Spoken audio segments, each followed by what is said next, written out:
Welcome to the Financial Game Plan with Hannah. Hello, everyone, and welcome to the Financial Game Plan with Hannah. I have with me Francisco Alzuru. Did I say it right? That's correct. Boom, boom. I'm doing good today.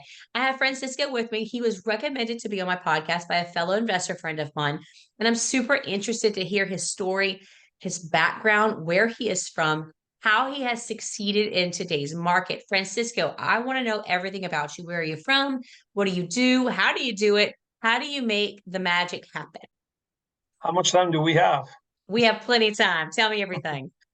So I'm originally from Caracas, Venezuela. I did all my education in Venezuela. I am an urban planner by training, and I was an appraiser. And I had my own practice. And in the process, I recognized that I needed to gain more skills so that I could learn to value companies. So I came to Oklahoma City, got an MBA in 1989, 1990, went back to Venezuela to continue to work there. And I got employed by an investment bank, again, on given my interest in learning how to value companies. And they shortly after sent me to Miami, Florida, and I became sort of the head of the equity research group on the company. We had several brokerage operations in Lima, Peru, Bogota, Colombia, and in Caracas. And so I kind of managed the research team out of the Miami office. After that, I was employed by a money manager out of Fort Lauderdale and worked there for about 18 years, managing equity portfolios around the world, both emerging markets and developed markets. So nothing to do with real estate.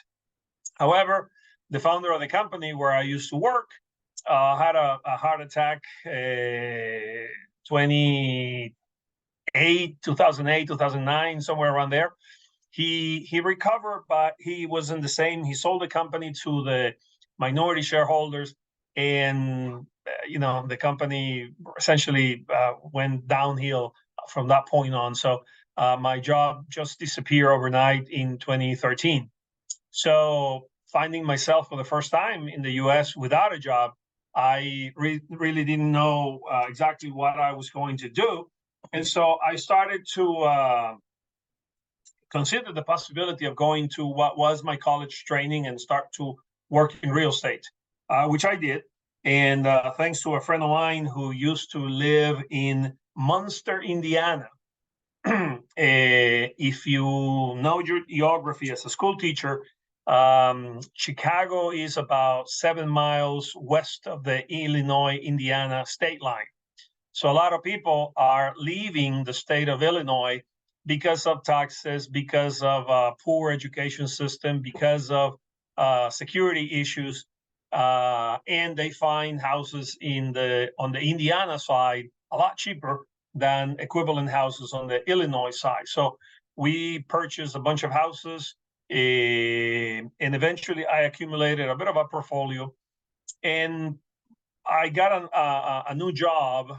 It was a 3-year contract, and so I put my portfolio on hold. I gave it to a property manager, and when that job ended, I realized that I had been essentially managing a 15-door multifamily portfolio, where the units were not next door to each other, but they were in different blocks in the same city. And I was introduced to the industry more formally via a book that was written by one of those guys who writes books and has podcasts and has students. And while I didn't become his student, I did read that book, and that convinced me that not only what I was doing was multifamily, but it convinced me that multifamily was the fastest and best way for me to scale up and to achieve what I had been trying to achieve doing single family homes, which was eventually become financially independent. So I started looking in the same area where I had the houses. I wasn't really successful finding multifamily properties there. And again, if you know your geography, which I didn't know, by the way, the Louisville MSA is shared by both states, shared by Indiana and Kentucky. And so by accident, I found one day a listing in Louisville, and that kind of opened a bit of a Pandora's box, because I started looking for more listings in Louisville. And I realized that the city of Louisville offered incredibly more opportunities than anything that I had found in Indiana. By then, and we're talking 2015, 2016, I had not been able to find any property in Indianapolis. Little did I know that the market was going to have the incredible run, and Indianapolis was one of the markets that benefited the most. But being conservative as I was, my previous training as an analyst always taught me to be a value analyst. So I prefer to underpaid and to buy things cheap. And so when I finally found my first property in Louisville, I bought it. I think I made the offer in late 2018, and we ended up closing in September of 2019 for a series of problems that the property had, which was in itself a lesson, because it taught me financing issues. It taught me how to deal with investors once you have given them the opportunity to come and invest with you. It taught me to deal with the municipalities. So it was a great teaching moment for me. And so after we closed those 28 townhouses, in the next year or so, we accumulated about 150 more units. So in a year, and in fact, if I add a couple of extra months, we were already by somewhere around 250 units. That created a lot of stress on the property manager that we had here locally, and eventually was the reason why I decided to move out of Miami and came to live in Louisville. That was a lot of information. So super cool that you almost have a leg up for a lot of investors with all of the training that you have back in Venezuela, what you're learning in Oklahoma, using in Miami. You were able to use a lot of training, which is really, really cool, because a lot of people become landlords, accidentally. It just kind of happens. So it's really neat that you have all that background training. You spoke just now about having some issues with your property management. Was it the number count was too high for this person? Was it a personality thing? What is your take on property management? Well, we failed to recognize that we were growing too fast. And on top of that, a couple of our deals were value-added deals. Okay. And she did something very useful for us, which was she had a partner that was a contractor. And so, like, our second deal, for instance, was the purchase of 34 apartments in a sort of a neighborhood in the southern side of Louisville, actually in a different county, in Bullitt County. And we needed to renovate all 34 units, which we did. We spent about $7,000 in each, and her bid was by about $1,000 cheaper than the second best bid. So the property manager was knee deep into the renovation process as well. So she was acting in working in the renovation, even though she was a property manager, but because her partner was the actual contractor, she had a lot of responsibility in the renovation. So about a year later, and by the way, that property was very successful. We raised rents about $400. So from $550 to about $900. Wow. And we sold it. We paid $2.1 million. We sold it for $3.15 just 2 years later, 2.5 years later. But anyway, so shortly after we finished that renovation, we purchased another property, this time with 84 units. And again, I assume responsibility for this because it is in a city called Georgetown, which is about an hour east, just next to Lexington. And we started doing the 84 renovations. But the next month, we purchased another 68 here in Louisville that also require renovations. So about 6 months after, working on those two properties, things got a bit more complicated. We had the supply chain issues. We have an issue that I think still exists, and is the difficulty finding a skilled labor to work in this industry. So, that created a strain, and we started to see things that we didn't like. And my investors are all part of my circle of friends and family. So my first deal was 10 friends and family who invested $100,000 each. And then that brought me the investor who invested in the second property that we bought. The third property, which was 120 apartments, was two family offices that were kind of related to a couple of those investors. So I have been expanding my network of family and friends, and I can't really afford having a property go bad because of whatever issue it is, because of management issue, because of lack of planning, because of me not being able to see and forecast what was happening. So I decided to take swift action, and eventually, we took us about 3 or 4 months to move up here and make the decision and start our own property management company. That's fantastic. Okay, so several things. First, congratulations on that unit that you sold. That was amazing that you were able to renovate, work on it, do it, and sell it within the 2 years. Like that's really fantastic. Congratulations. Next, again, another set of congratulations for growing so fast. I mean, that is amazing how fast you were able to grow your business, your portfolio. Tell me more about this property management company that you have created. Are there certain things that you do differently than other property management companies that make you stand out? Do you manage other people's properties or just your own? No, we only manage our own. And Okay. and I have been blessed with several things that have made it easier to scale up quickly. First, like I said, the vast majority of my investors are people that used to live in my community.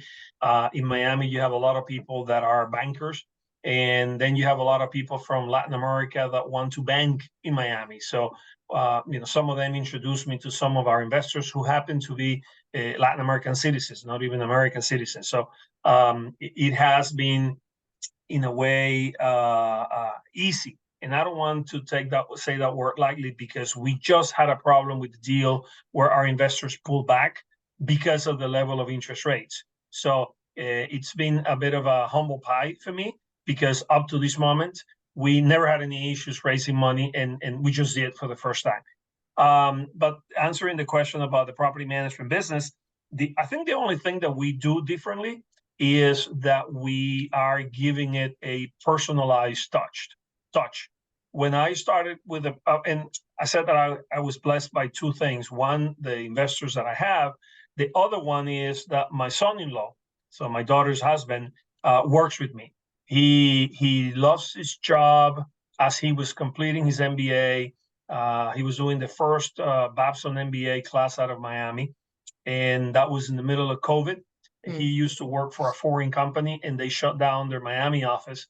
And so initially, I asked him to do our logo, to do our website, LinkedIn presence, et cetera, and he liked it so much. And having just graduated from his MBA, that I asked him if he wanted to be part of this, and so he did. And so he actually runs the property management company. We're actually full partners there, not just a small partner. And he has a natural gift for the maintenance component. I also have another daughter who has a natural ability to talk to people. So she is kind of the leasing manager. She can talk to somebody who hasn't paid. She talks to somebody who may be evicted. She talks to somebody who doesn't want to renew a lease. And she's got that personality that people like her, even if the answer is no. When we started the property management business, I wanted to be invisible to tenants. I dreaded the possibility of having tenants giving me a call and complaining about issues. Well, I can guarantee you that 95% of the interactions that I've had are positive. People are very, very appreciative of the effort that we put in making sure that maintenance orders are addressed quickly. Sometimes they're not addressed correctly, so we go and correct it. A lot of people fall into trouble and they fall behind. So Mariana calls them and talks to them, and if they can't pay, we try to create a plan. We're not a big corporation, and we don't just pull the ejection trigger, the eviction trigger. Communication is probably the biggest asset for us, and we want our tenants to communicate with us. And if they have problems, let us know. That's amazing. The Lord has blessed you so much. You are so lucky that you get to work with people that you love, your family, and that it works together. Can You you see tell that? me? You see that in the Yes. corner. Oh, It's I see him. I see Jesus. I saw him earlier. it's a permanent presence for me. Good. Good. And he should be for everyone. But you're very lucky that you are able to do the things that you do and use the gifts that you have and the gifts that your family members have. That's something really special. And a lot of people don't have that. I cannot work with 90% of my family. So you are very lucky. Can you tell me a little bit about the market conditions of the area that you live in? Well, everybody talks about Arizona and the Carolinas and Right. Houston, Miami. As a value investor, from the very beginning, I did not want to look at those markets because the competition was very fierce, and as a value investor, I didn't feel that I was going to be able to get any properties. And so, like I mentioned, I was focused in Indiana, and so I figured that Kentucky was a market just like Indiana where you don't have as much competition. Competition here is fierce, but it's mostly from local investors. There's not too many national investors that are looking at Kentucky. Kentucky is right in the middle of the country. It's average in every sense: population growth, job growth, wage growth. Whatever metric you're looking for, Kentucky is somewhere between 15th and 35th in the country. In some, it's better. In some, is worse. Now, Tesla goes and sets up a plant in Nashville or in Phoenix, and yeah, they bring 100,000 jobs, or I don't know what number of jobs. Well, Ford announced the creation of their battery plant just south of a town called Elizabethtown, which is about 45 minutes south of Louisville. Well, it happens that we have 150 apartments in that town. So Perfect. rents have gone haywire since Ford made that announcement. We have another 150 houses in the town of Bowling Green, the third largest city in the state. It's I know just where that's at north too. of I'm sorry? Uh, you're hitting all these places that I told you my family's from Kentucky. So I go to all these cities every time I go visit. So keep going. Well, You're making so me Bowling happy. Green is home to Western Kentucky University. It's just north of the Tennessee border. And believe me, there's even if it's hard to believe, there's people that work in Nashville or in the northern suburbs of Nashville that commute all the way from Kentucky because of the housing affordability. So we bought 150 build to rent houses from a local developer, and in all these, and let me mention the other town in Georgetown, where the largest Toyota plant in the Toyota system operates. And so these three counties have fantastic growth, while the rest of the state is not really growing much or even having negative growth.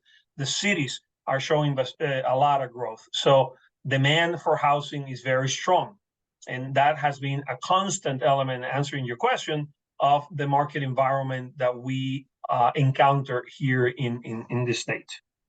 What would you tell people who are afraid to start investing right now because interest rates, property taxes, homeowners insurance, pick the poison? What would you tell those people who are in fear? You have to start at some point, and all those things eventually translate into higher rents. The more difficult it is to invest, the more complicated it is, the less supply exists. Therefore, prices are going to go up because the demand exists. The demand is there. There's a lot of literature out there to talk about the supply of new homes, whether it is single family homes or apartments, which is absolutely true. But we are in such a large hole. The deficit is so gigantic that it will take several years of this record output in order to meet the existing demand. The other issue is that demand is concentrated in a certain markets that are the darling markets of the industry for the last few years. I read some statistics, for instance, about Bowling Green having only 3% of the existing stock in new apartments coming up. So the supply is not going to overwhelm the demand. I've read also that the city of Georgetown, for instance, where we have the 84 apartments, where the Toyota plant is, has a moratorium on the construction of new multifamily properties because they have a problem with sewers. And so they don't have the capacity to handle, human discharge. And so they have to invest in that before they can allow more apartments to come up. So these are structural reasons that prevent supply from, growing too fast.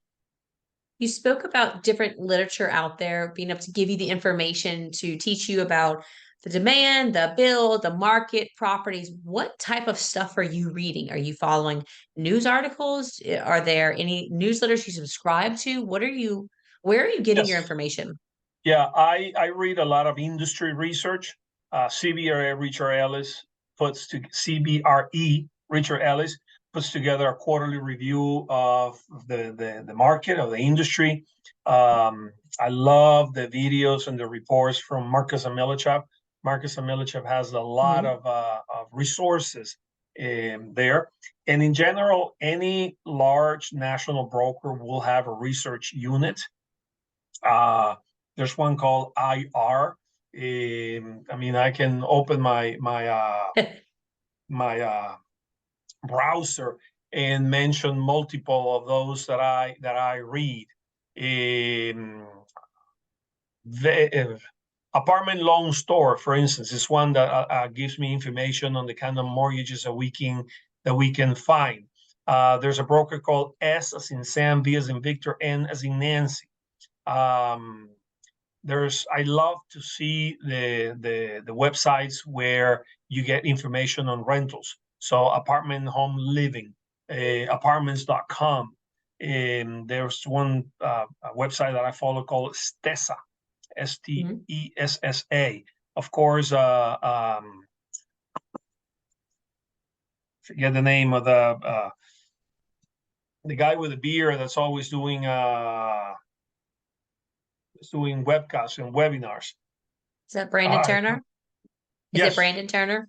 Yes, Brandon Turner. What's the name of his the website? The bigger pockets. Bigger Pockets. Yes. Mm-hmm. And if you subscribe for the Pro, then you have access to many books that people recommend, as well as articles that people write. I'm subscribed to some of the industry publications like the Apartments magazine, glowstreet.com. So this like when I was an analyst, a stock analyst, you need to read a lot and you need to form yourself. You need to train yourself so that you can avoid falling behind from other people that are doing it. Are there any books out there that you recommend to people who are trying to get into investing or to people who are trying to become syndicators? I honestly haven't read many books on the industry. The one that I read that drove me to multifamily, the name of the book is Emerging Multifamily Markets. And the reason why it caught my attention is because I used to be a portfolio manager in emerging markets, so the less developed countries around the world. So this book, Emerging Multifamily Markets, the premise is that some cities that are I guess, ostracized, or cities that are on a downturn, if they have the right politicians, may come out of that turn, and that's when you want to buy property. But regardless of the premise, he goes through the entire process of what is it to buy multifamily process. So he was, for me at least, it was the first book I read, and he was key in helping me make the decision to find, the right partners, the right skills, and the right focus in the industry. Focus is a key word. Sorry, one more thing. Yeah. A lot of people I notice make the mistake of not knowing where they want to operate. So, it's okay if you want to operate in Phoenix. If you live in Phoenix and you think that's where you have to look for properties, well, that's fine. I didn't find anything there, like I didn't find anything in Miami. But the error that I make at the beginning was that I was looking at properties in Raleigh, North Carolina, in Miami, in Gainesville, in Phoenix, in Tallahassee, in Nashville. And so it wasn't until I focused on, one particular region that I was able to find, the first property. And then I really super focused on Kentucky. I appreciate that you brought that up. That is the exact spot my husband and I are in, where we currently live. Our parish, we put all of our investments are in our parish or the one next to us. But we're trying to get out of our market because it's just, it's pretty tough right now for multifamilies. And we are currently trying to figure out where our market focus is.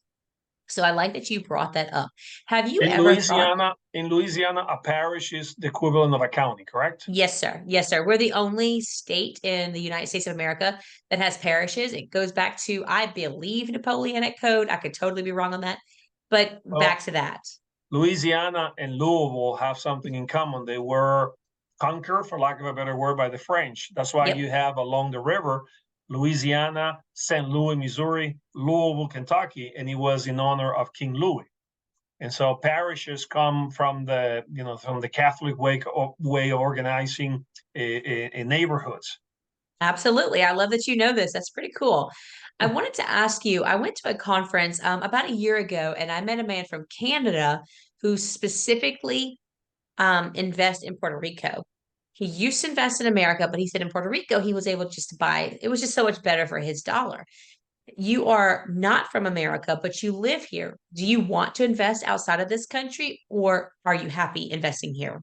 I'm absolutely happy here, and for me, there's no reason to look for anything else anywhere else. The laws here are significantly better. I love Puerto Rico. I had a niece that lived in Puerto Rico for a while. I've been to Puerto Rico, but to me, a key component of why I like Kentucky is because it is an investor-friendly state. And Puerto Rico being a Latino country, for lack of a better word, because they think of themselves as an independent country where you can get the American passport. Latinos, we tend to be a bit socialistic, and so I'm not sure if you can evict somebody in Puerto Rico. And I mentioned earlier, I'm not going to pull the eviction trigger quickly. But if I'm trying to work with you, if I'm trying to communicate with you, if I'm doing my best so that you can help me help you, and you don't, there's a point in I have responsibilities with my investors. I can't just simply tell, oh, this person owes me $10,000, but I'm not going to evict it. No, and that's something that you can do here. If you follow the law and if you act correctly. And so I'm not sure, and I don't know the Puerto Rican law, but I doubt that it's going to be easier than, say, for instance, here in Kentucky. That's awesome. I like that you are absolutely driven and you know what you want to do. That's fantastic. You said that communication is a big key. I know that for my husband and I with our portfolio, I'm very big on communication. I am exactly like you with the fact that I'm going to help you to get to the points where we can't figure it out, then we can't figure it out. But I'm going to help you. Why do you think communication is so important in this business? Well, I'll give you the answer with an example. Of the fourth or fifth property we bought, the 84 apartments in Georgetown, we closed just after Thanksgiving. So I told the property manager, let the people live alone in December. Let's just not bother them. Let's start the renovations January 1st, January 2nd. We didn't communicate with them. And when we came to see the property in January, the previous property manager had poached all our investors, saying that we were going to raise rates left and right, and we were going to kick everybody out, which was not true. The idea was to use the apartments that were empty so that people could move inside the property. We renovated their apartments, and then they could come back. I think that not communicating clearly with your different clients, and clients are tenants, clients are the bank, clients are your providers, is a big mistake that people make, because Americans love to say so that we can all be in the same page. Well, the only way to be in the same page is if everybody knows what that page is. And it's very easy to have people using different pages because there hasn't been clear communication. And believe me, we struggle with that even internally.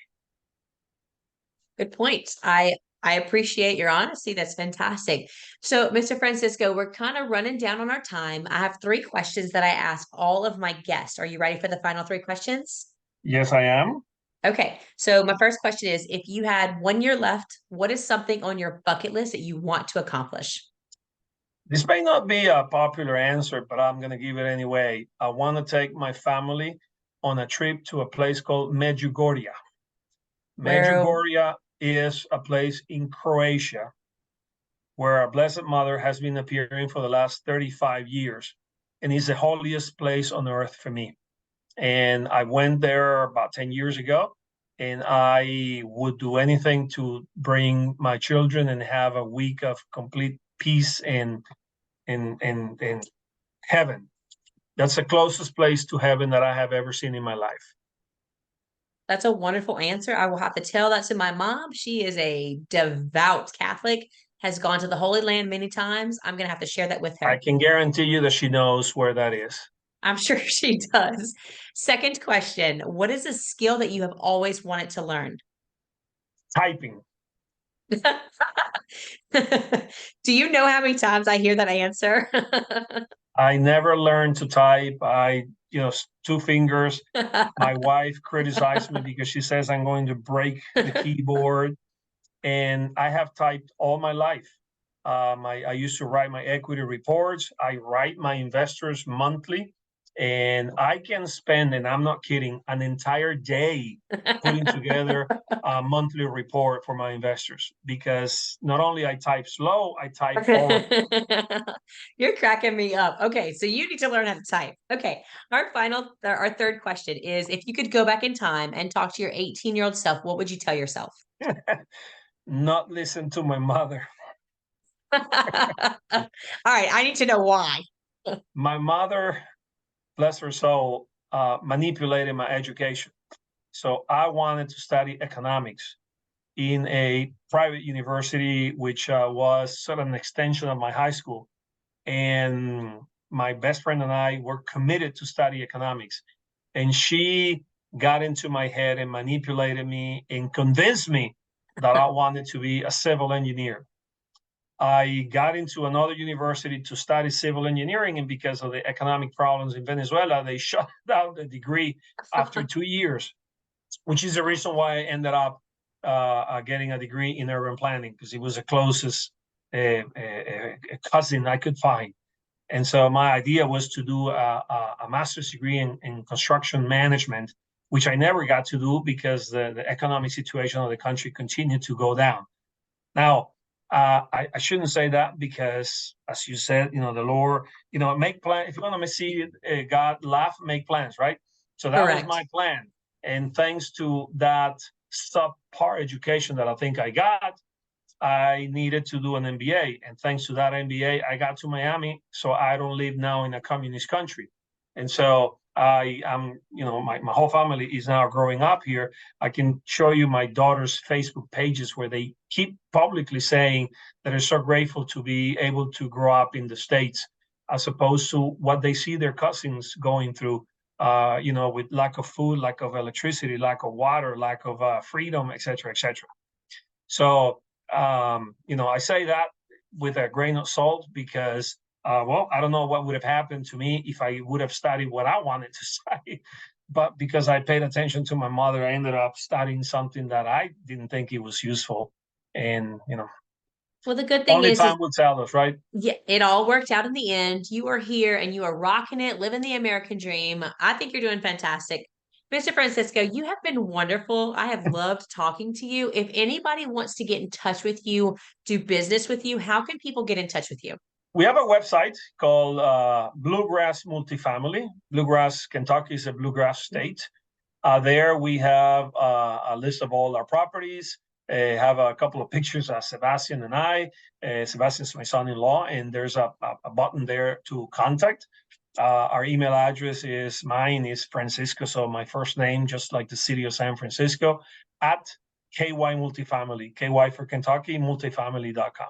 Sounds great. Francisco, you've been amazing. To all of my listeners out there, if you've enjoyed this and you've gotten some nuggets, leave us a 5-star review.